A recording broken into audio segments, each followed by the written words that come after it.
On passe vers Main-Ritz-Cut, étude prospective randomisée médico-économique, justement, comparant l'administration sous-cutanée à la voie veineuse du rituximab en entretien dans les vascularites en cas.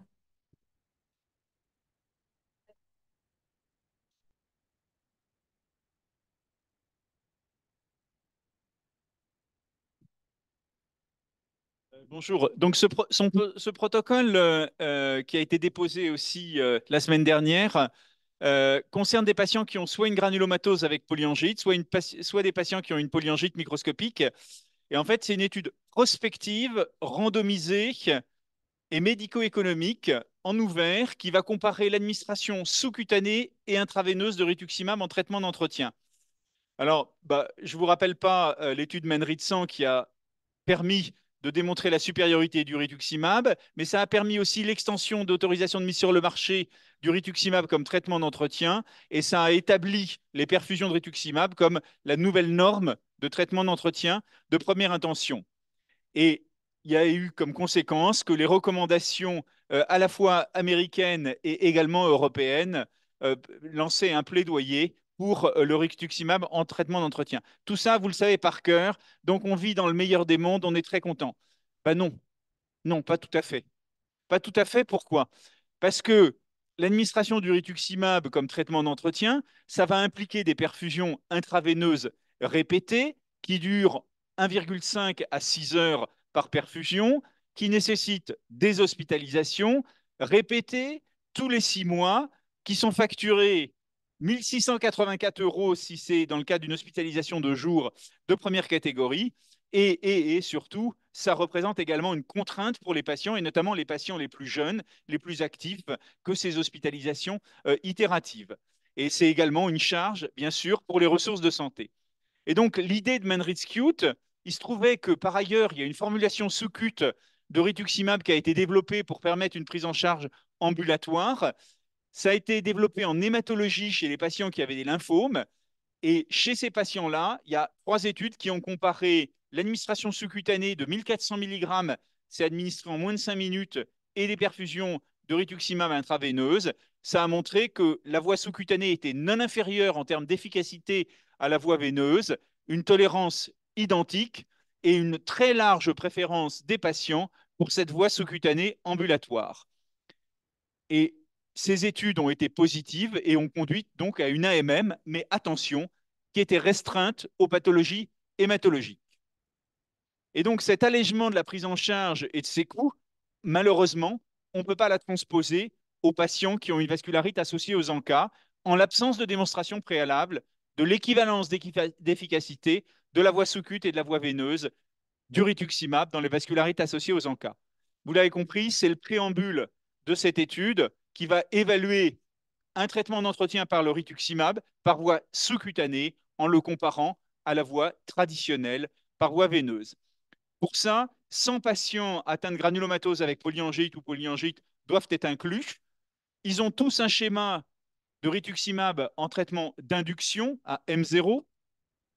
Et puis, ils sont inclus un mois avant de recevoir la première injection de rituximab en traitement d'entretien. Le traitement d'entretien, ça dure 6 mois. C'est tous les 6 mois pour les 2 bras de l'étude. Et dans un cas, il y a du rituximab par voie veineuse tous les 6 mois, genre Menritsan modifié, ou bien, donc 4 perfusions semestrielles de 500 mg de rituximab en hospitalisation de jour, ou bien du rituximab par voie sous-cutanée en consultation ambulatoire avec une injection de sous-cutanée faite par l'infirmière de consultation après une consultation avec le docteur, également tous les 6 mois. Donc 4 injections sous-cutanées semestrielles en consultation ambulatoire de 1400 mg de rituximab. Pendant ce temps-là, la prednisone est ramenée à zéro, comme dans les recommandations, par exemple, du PNDS. Et le critère principal de cette étude sera, si elle est acceptée, AM24, c'est-à-dire 6 mois après la dernière perfusion de rituximab ou la dernière injection sous-cutanée de rituximab. On sera 30 mois après le début de la rechute ou du diagnostic. Le taux de rémission défini par un BIVAS à zéro après arrêt de la corticothérapie. Donc à M24, le taux de rémission sans cortisone. Il y aura une stratification en fonction du nouveau diagnostic versus la rechute.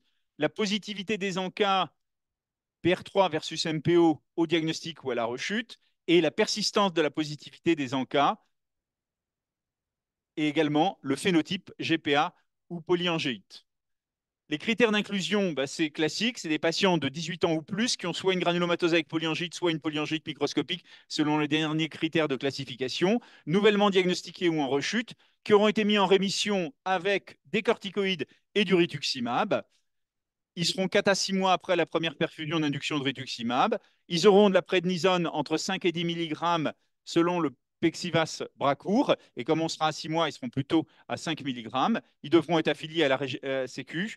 Et comme critère de non-inclusion, les granulomatoses éosinophiliques avec polyangite, les infections actives ou les patients qui n'ont pas eu une injection contre la Covid, les femmes enceintes ou allaitantes.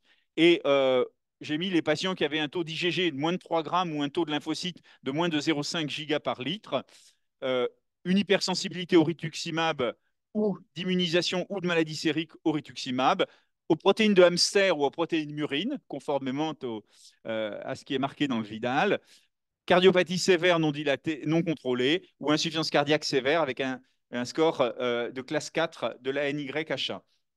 Et bien sûr, tous les patients qui auront du méthotrexate, de l'azatioprine, du mycophénolate ou de l'uleflunomide ou tout autre médicament immunosuppresseur, on devra l'arrêter à la visite de sélection pour permettre de l'inclusion. Alors, je reviens sur le design parce qu'en fait, le point important pratique, il est là. Il est là parce qu'il ne faut pas rater les inclusions. Et alors, je vais vous détailler ce point-là. Donc, je grossis sur cette phase et vous voyez que vous avez en rouge les perfusions de rituximab à gauche d'induction. Et puis, vous avez 4 à 6 mois après la première perfusion de rituximab, vous savez qu'il faut passer à l'entretien. Je ne sais pas comment vous faites, vous, en pratique, mais nous, en pratique, on voit en consultation standard à 3 mois après la première injection de rituximab tous les patients pour vérifier que ça va bien, l'efficacité, la tolérance. Donc les patients à cette visite-là de soins courants seront informés sur la possibilité de participer à l'étude s'ils remplissent les critères d'inclusion qui sont examinés 5 mois après la première perfusion, c'est-à-dire qu'on est un mois avant au pire le délai d'entretien, mais ça peut être quelques jours. Et donc, vous voyez, on est un mois au plus avant le rituximab d'entretien, entre un jour et un mois. Si le malade à cette visite d'inclusion ou de randomisation est tiré au sort pour être dans le bras perfusion de rituximab, bah, vous pouvez réserver une place en HDJ pour le mettre pour sa perfusion. Si, à contrario, il est tiré dans le bras rituximab, vous lui donnerez une date de visite en consultation dans le mois qui suit pour débuter sa première injection de rituximab. La durée d'inclusion est prévue de 2 ans, durée de participation 25 mois, puisque vous avez vu, il y a un mois entre l'inclusion qui est la randomisation et la première administration du rituximab d'entretien. Il y a 18 mois de traitement et il y a 6 mois de suivi.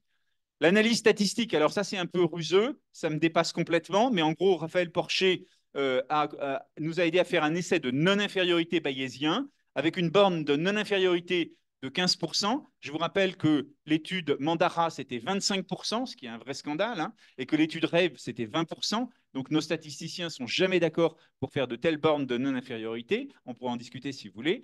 Toutes les analyses, évidemment, seront en intention de traiter, et il y aura une analyse intermédiaire à mi-effectif, on a réussi à leur faire dire ça, ce qui est quand même une des premières dans tous les essais qu'on fait, en arrêtant l'essai si la non-infériorité due au groupe Ritux est montrée avec une probabilité a posteriori supérieure à 0,95. Il faut 50 patients par groupe, et si on a 50 patients par groupe, on a une puissance supérieure à 80% d'arriver à montrer que le critère principal est satisfait si l'efficacité est effectivement identique entre les deux bras. Il y a une analyse médico-économique très détaillée également qui aura lieu par Isabelle Durand-Zaleski. Et en gros, on a calculé que si tous les malades en France qui avaient une granulomatose avec polyangite ou une polyangite microscopique étaient passés pour leur traitement d'entretien à des consultations ambulatoires où ils voient le docteur et l'infirmière fait l'injection sous-cutanée, ça économiserait entre 23 et 30 millions d'euros par an. Et donc, Isabelle va nous aider à établir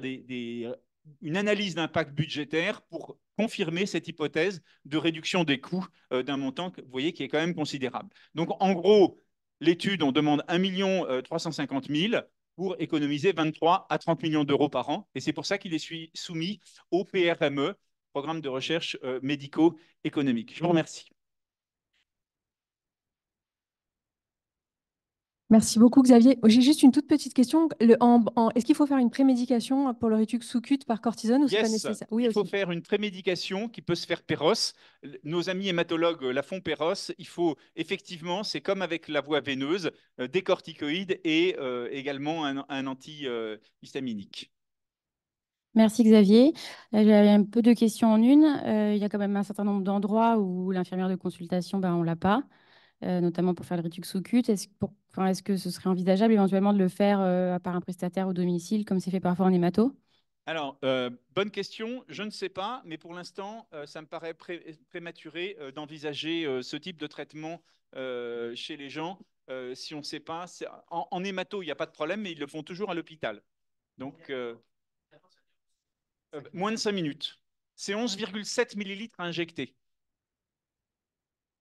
Est-ce que n'importe quelle marque de rituximab sera autorisée avec les différents biosimilaires? Alors, ça, c'est une bonne question à laquelle je ne sais pas encore répondre. Je veux bien votre avis là-dessus. C'est pour ça que je posais la question aussi ce matin sur le biosimilaire de.